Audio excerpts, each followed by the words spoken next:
Bore da. I wanted to record a message for the teaching community of Wales. Firstly, thank you. Thank you for stepping up to meet the challenge in a time of national need. Because of you, we have been able to open more than 800 schools across the country, providing care to 3,500 children whose parents are involved in the immediate response to coronavirus. Today, I'm now asking you to do even more and keep the schools open during what would have been the school holidays to provide support both for vulnerable children and the families of our critical workers. It has never been more important for our children and young people to be surrounded by the people they know and trust. I'm not asking you to put yourselves at risk. Please follow the latest Welsh Government guidance on making school settings safe and the latest public health advice. The links are above.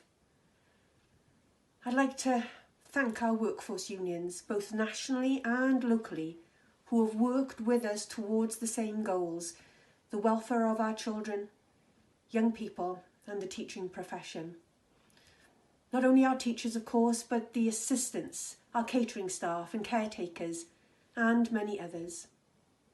I've made more money available to local authorities to carry on providing the free school meals that children need over the Easter holidays, and we were the first in the United Kingdom to do this.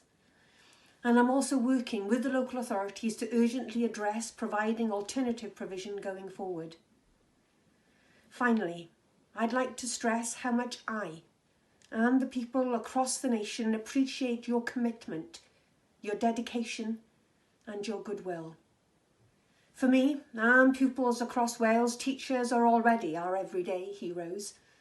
But now, in this time of national need, in supporting the fight against coronavirus, you are national heroes too. Diolch yn fawr.